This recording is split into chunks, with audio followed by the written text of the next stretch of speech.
You had no authority. None. Mexico City. What were you doing there? I was taking some overdue holiday. So what's going on, James? They say you're finished. What do you think? I think you're just getting started. Magnificent, isn't she? 0 to 60 in 3.2 seconds. A few little tricks up her sleeve. Do one more thing for me. What do you have in mind? Make me disappear.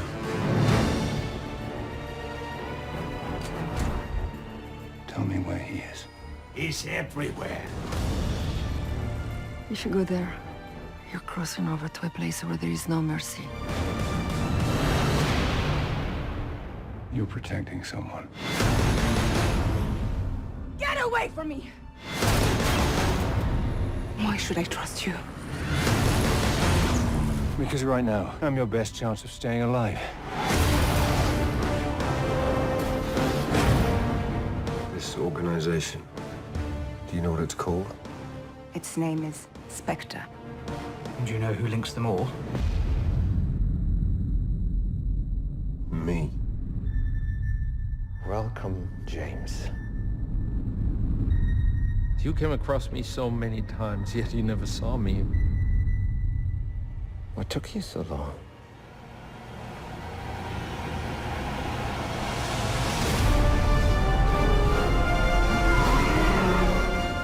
Is this really what you want?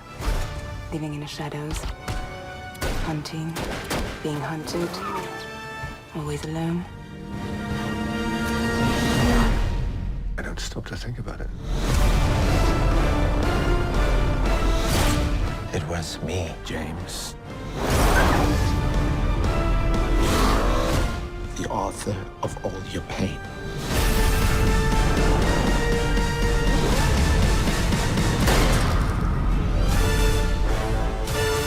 Spectre, Skyfall, No Time to Die, Casino Royale, Quantum of Solace. They all surmise a character of incredible indomitable will. James Bond, played by the incredible Daniel Craig. Here we are really at the end of our journey as we explore in this episode Spectre and No Time to Die. Two films that could be not more polar opposites apart. And yet, two films that are more closely linked to our everyday lives than you may think possible. One, a great story of the guy who gets the girl. The other, one who comes back into his past life. Not of his own volition, but because of something that someone else has done. Explore that and so much more with us today in this episode, the concluding, the ultimate episode of Inside the Cinematic Mind. Welcome.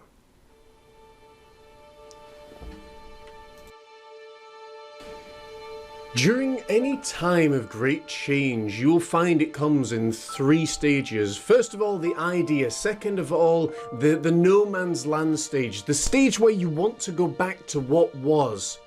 And the third stage, acceptance. When you realise that you can't return to what was, all you can do is go forward.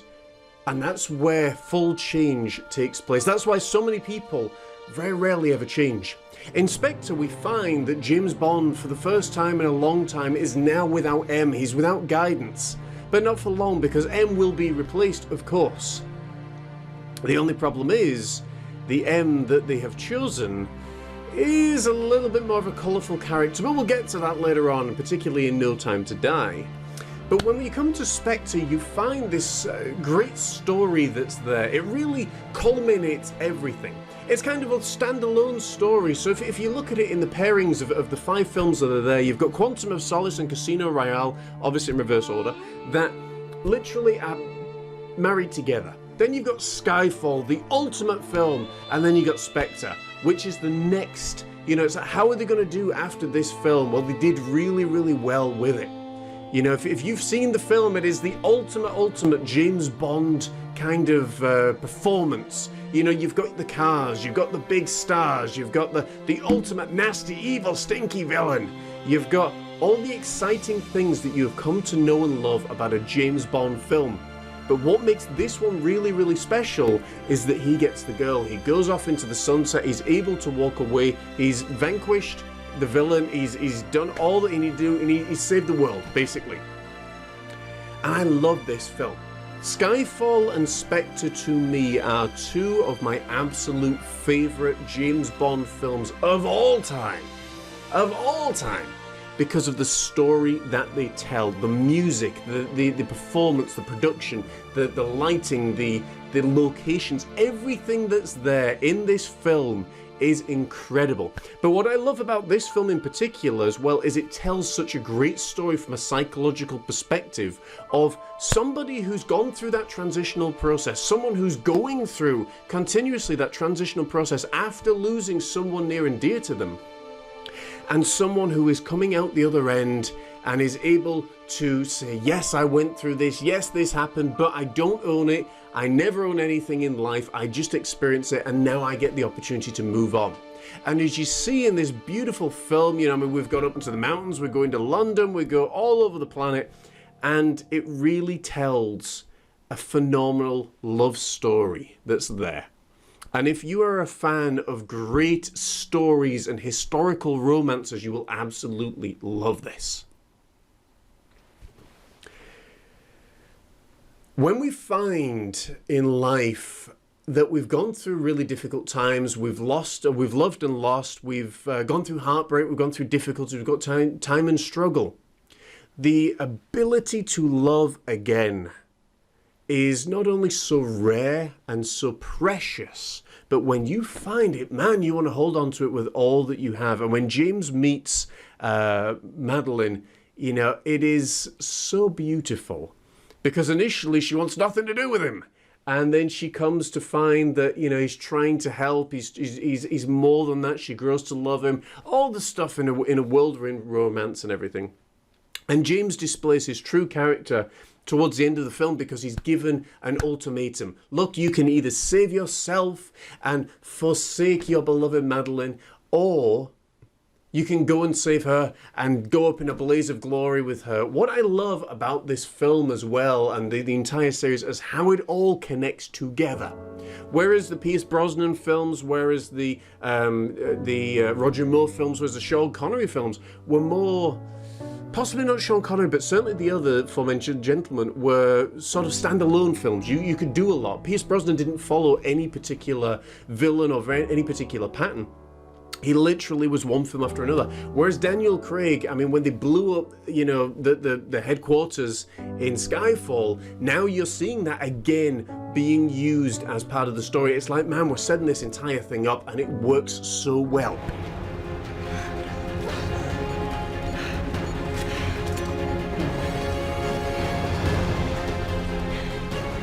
Do you trust me? Do I have a choice? Not anymore.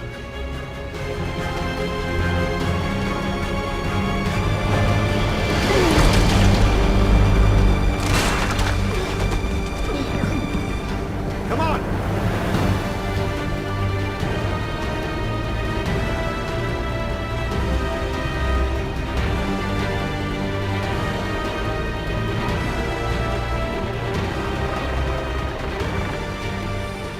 Goodbye, James Bond.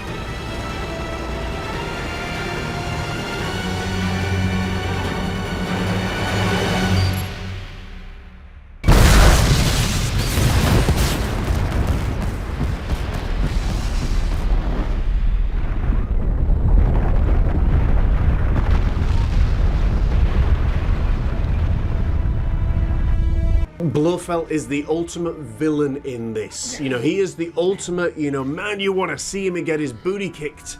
And he does. He has gone from being the highest of highs, and James has you know, done and gone through so much to get him. And he does.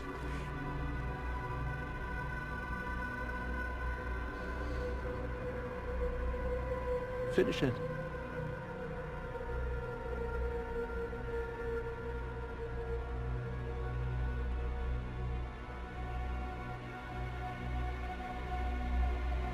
Finish it.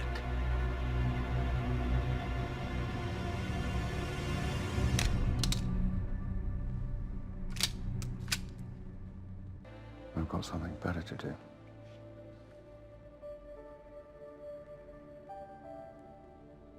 And he walks off into the sunset with the girl. He's got a choice. You see this at the end of the film where he's standing, he's looking at one life that he's known and that he knows he can go back to, he knows he can do, but there's nothing more for him there.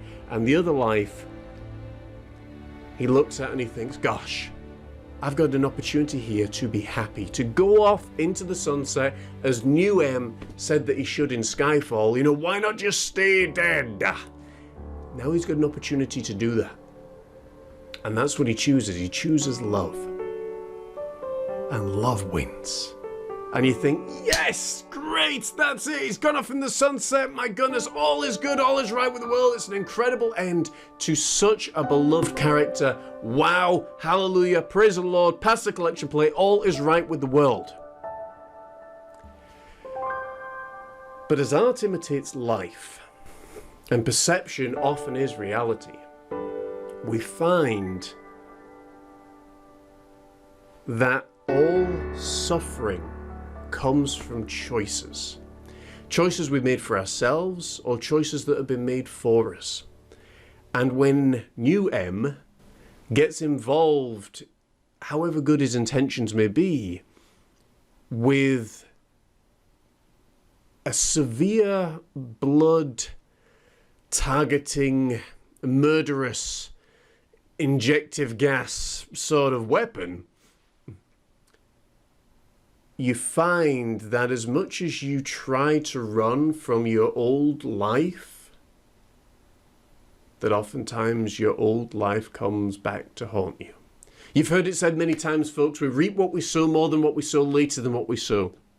And when we reach No Time to Die, that point never ever has been proven more so than in the start of this film.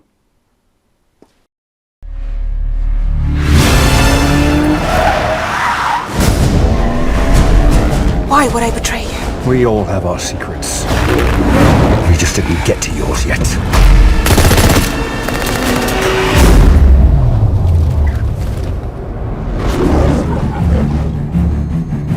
The world is arming faster than we can respond.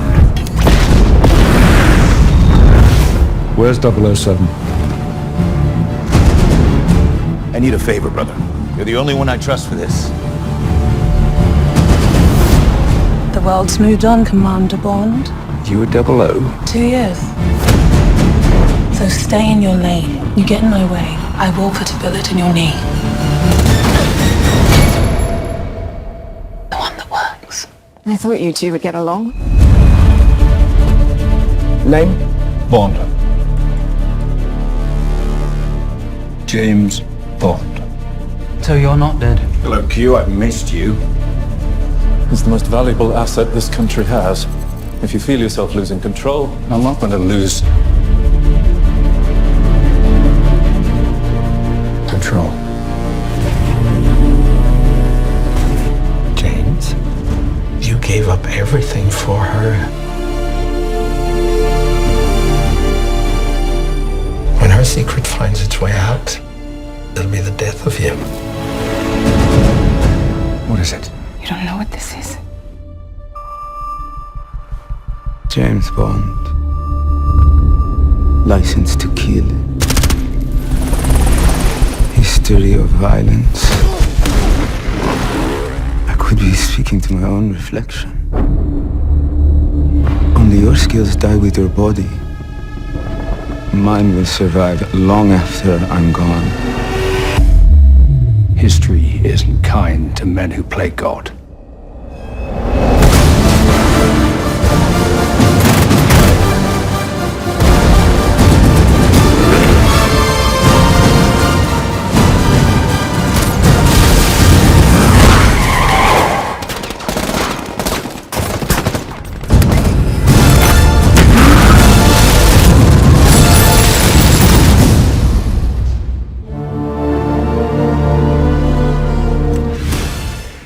What you find in No Time to Die, obviously, is, you know, James has to let go of Vesper. Madeline tells that straight away to James. She says, look, if we've got any chance, any hope for a future, you've got to let go of the past. because the past is holding you back so much. And this is what you fear. This is what you face in every single day life. I know I did for 5 years. I know if you're watching this, you probably have as well. But here's the thing to always remember. We never own anything. We experience everything. So let it go. Whatever it is, let it go. And James is confronted with that. He has to go up to where Vesper Lynn was buried. And he has to say goodbye to her once and for all. He has to let her go to move forward. I heard a great analogy the other day by Paul Heyman, WWE legend, an ECW original. He said it, sharks are kings of the sea. They are the predators of the ocean because they only ever move forward. They never move from side to side or go backwards. They only ever move forward. And that's something for you to remember today. Whatever you're facing, whatever you're going through. And it was something for James to face in his own life. But, of course, in James's situation,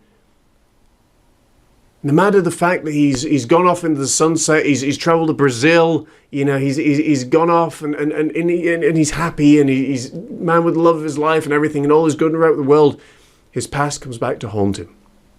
Some stories are too big to walk away from. And when Vesper Lynn's grave explodes at the beginning of the film, we quickly see that James is thrust back into a world in which he's trying to escape from. Because of his trust issues, because of the struggles in which he's gone through and he's faced in his own life, now he questions the love of his life, the new love of his life, Madeline. And because he can't trust her, and because she is scared to death and almost killed, he puts her on a train and watches her leave. How often people will go through this. They will, desire to find love in the most unlikely of places. They will find love in the most unlikely of places. And then when they've found that love, they'll decide that because of the issues that they're facing, they push that love away. And they say goodbye to it. And later on in the film, of course, we discover that James openly admits, if I only ever made one mistake, it was putting you on that train. That day that I put you on the train. Another interesting sort of paradox to this story is how New M, though his intentions are good, ends up causing the deaths of everybody, basically, in this film. And this is what you find a lot of the time. Like, when I worked in religious organizations and things, I would have people that said, man, you should do a church plant. To which my response was, immediately, no, the churches that exist have got enough problems, by themselves. You don't need any more. And the reason I say that is not to be rude or flippant or anything. And the reason that I raise that is not to be harsh on the churches, or I could have picked any organization, But what you tend to find is, though somebody's motives may be pure and good right at the beginning, they inevitably fall into corrupt hands along the way. We've seen that with religion, we've seen that with churches, we've seen that with ministers and ministries, we've seen that with medicines, with schools, with educational institutions. And you see it here. The ultimate weapon, which is designed to target onto a specific person or group of people, to be released as a gas, and then literally to kill its host without causing any problems to anybody else. It is the ultimate weapon. There's only one problem. If it falls into the hands of somebody else, if it falls into the hands of somebody with, more genius-like mind, if it falls into the hand such as Rami Malek's character, Lucifer, aptly named, then you have got a madman running around with a machete that can kill the entire population, hold the entire population at ransom, all by the snap of his fingers. Has this desk got bigger? Or have you got smaller? I can't pretend there weren't some sorry faces when you left us, Bond. But you fell so far off the grid that we thought you must be dead. Now learning that you were in fact alive and well and working for the CIA, well, that really was a blow. Well, they just asked so nicely. It's a shame that you haven't lost your touch. We wouldn't be in this mess. This is your mess. Blofeld tried to kill me in Cuba, but someone hijacked his plan. And whoever stole your weapon used it to wipe out Spectre instead. Now your weapon is on the run, and nobody seems to know who has it. So you can imagine why I've come back to play. We're looking into it. I can identify the man that took Obrachev. And what do you want in return, Bond? Blofeld. Impossible. He's in Belmarsh. Yes, he ran a Spectre meeting in Cuba from Belmarsh. How? No. How? Then no one has access. No one. Why didn't you shut it down? Why didn't you shut Heracles down? I answer to the interest of my country, not you. And to Felix Leiter? I certainly don't answer to Felix Leiter. Perhaps because he's dead.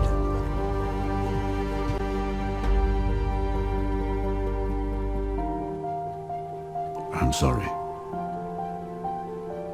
I had a lot of respect for Leiter.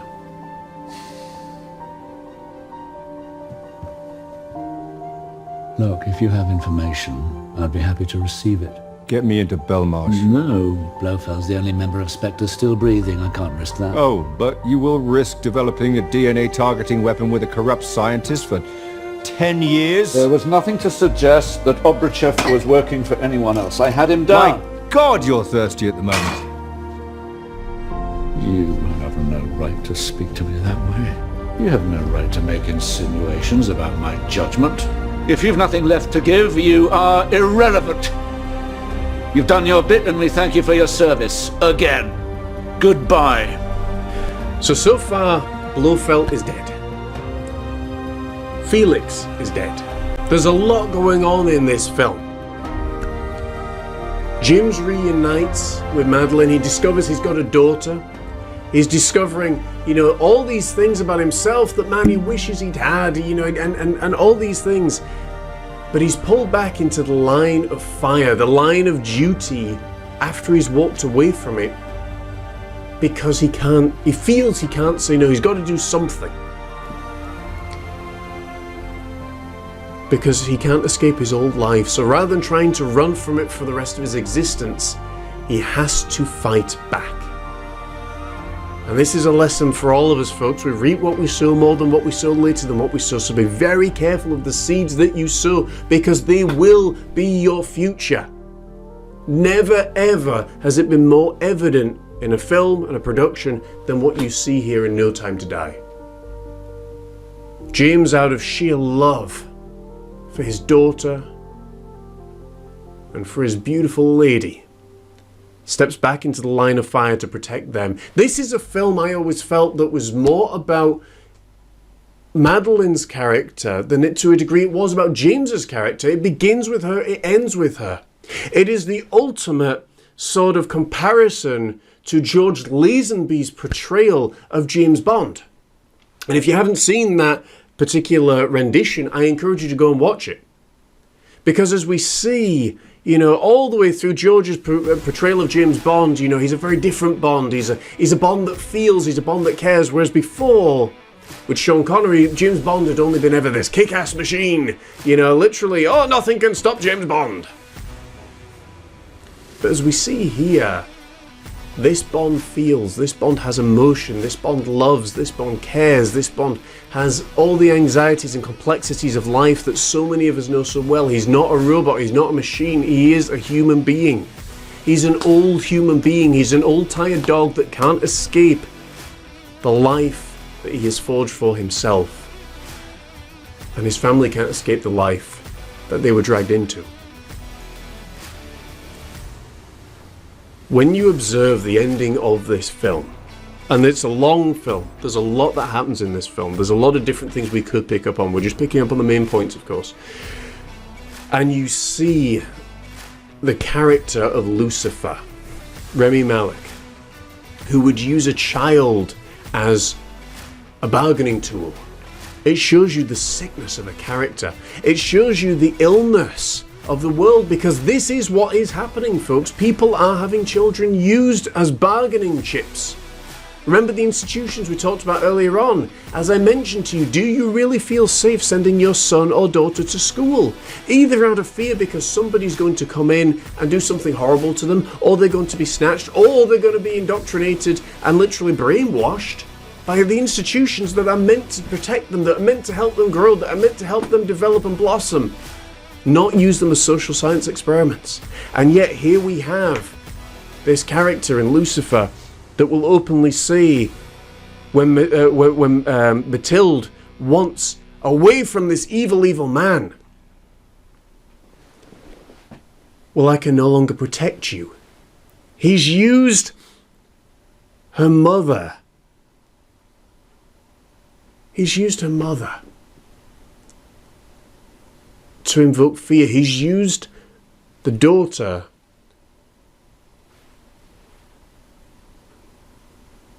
to separate.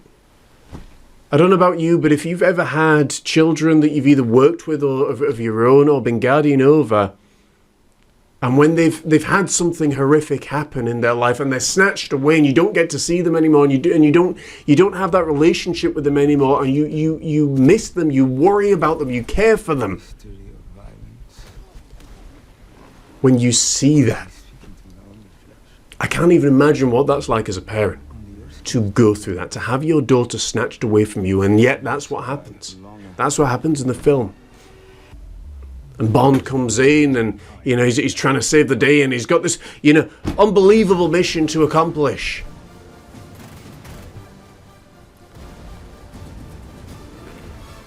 But remember, like every great story, they all have breadcrumbs laid. And if you watch right from the beginning, when somebody tells you, we're doing this, guarantee it's going to be an issue at the end of the film. And that's exactly what we see, where Rami Malek and Bond, in their final confrontation, Bond has to basically save the entire population from this horrible blood weapon that has been created by the people that he has sworn to serve.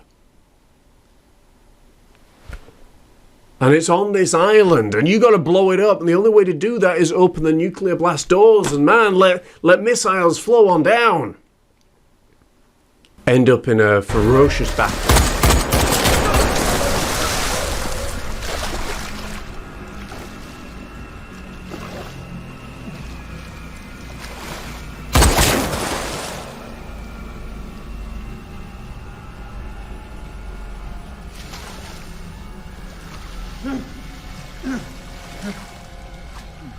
Right, a mess you've made.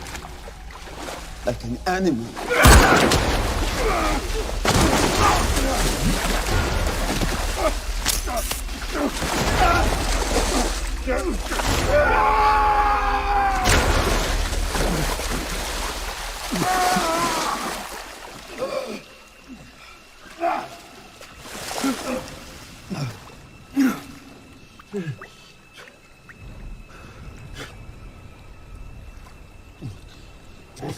Now we are both poisoned with heartbreak.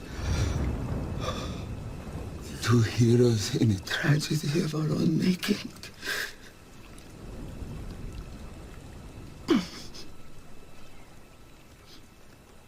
Anyone we touch, we are their curse. Struck to their cheek. A kiss would kill them instantly.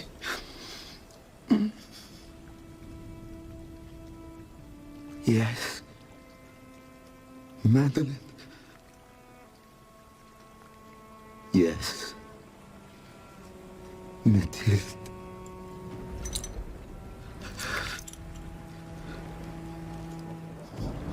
That if Bond goes anywhere near her or Madeline, he will kill them instantly. With no way to get that out of his system, Bond makes a supreme sacrifice. He makes sure that they're alright, he makes sure that they're safe. And with a nuclear strike inbound with no chance of abortation or aborting, he stands there and watches as the sun sets, and in one of the most heartbreaking, ultimately soul-destroying scenes we see for the first time ever, the comparison between George Lazenby and Daniel Craig, the ultimate comparison, where George Lazenby loses his wife, Tilly, I believe, and Daniel Craig, Matilda, loses him. If we only had more time.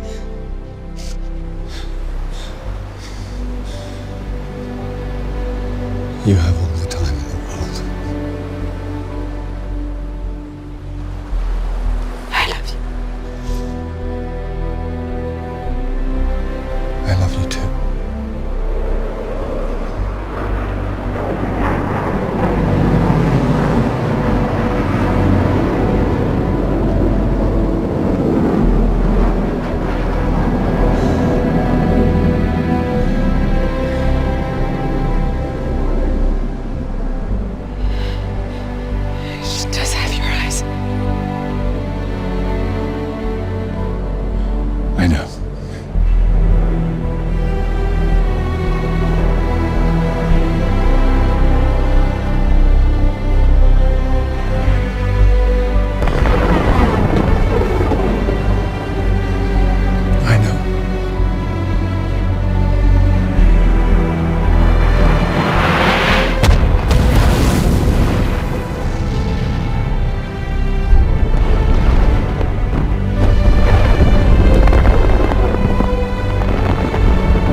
And it is one of the most just sucker punch films that I've ever seen. I still maintain, quite honestly, I mean, I would have loved that to have been it. You know, the Daniel Craig went off into the sunset. I like the happy endings. For me, there was too much going on in this film, but I love the happy endings.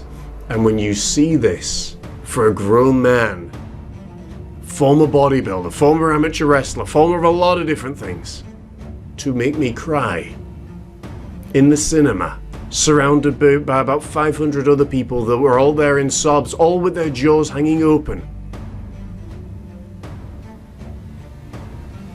You have told a story that is up there with the greatest ever told.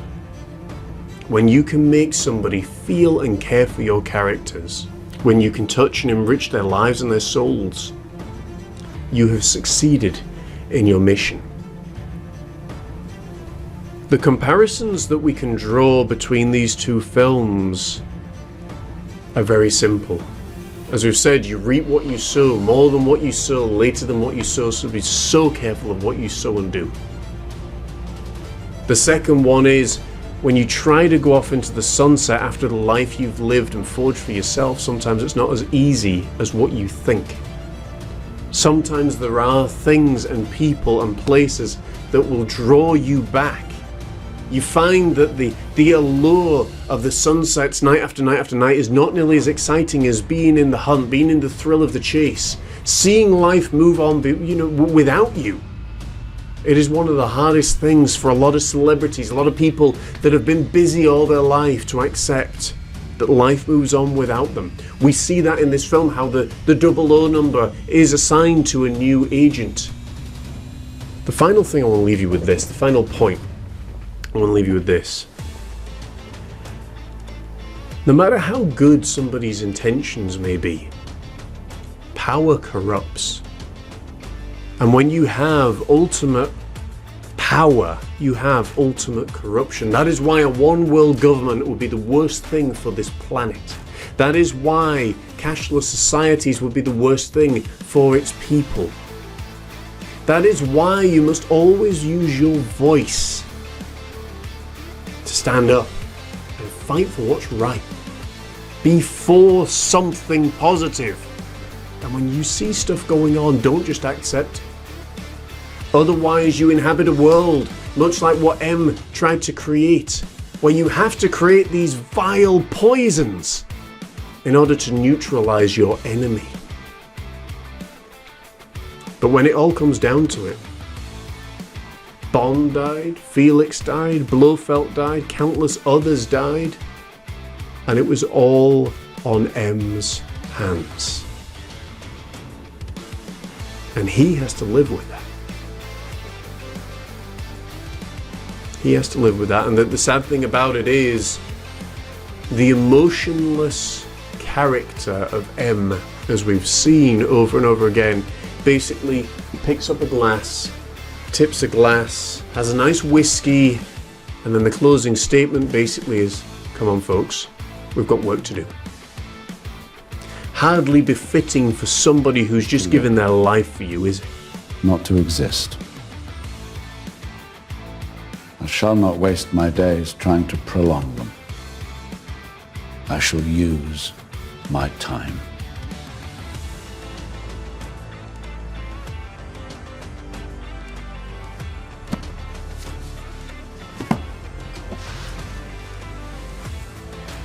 To James. James. James. James. James.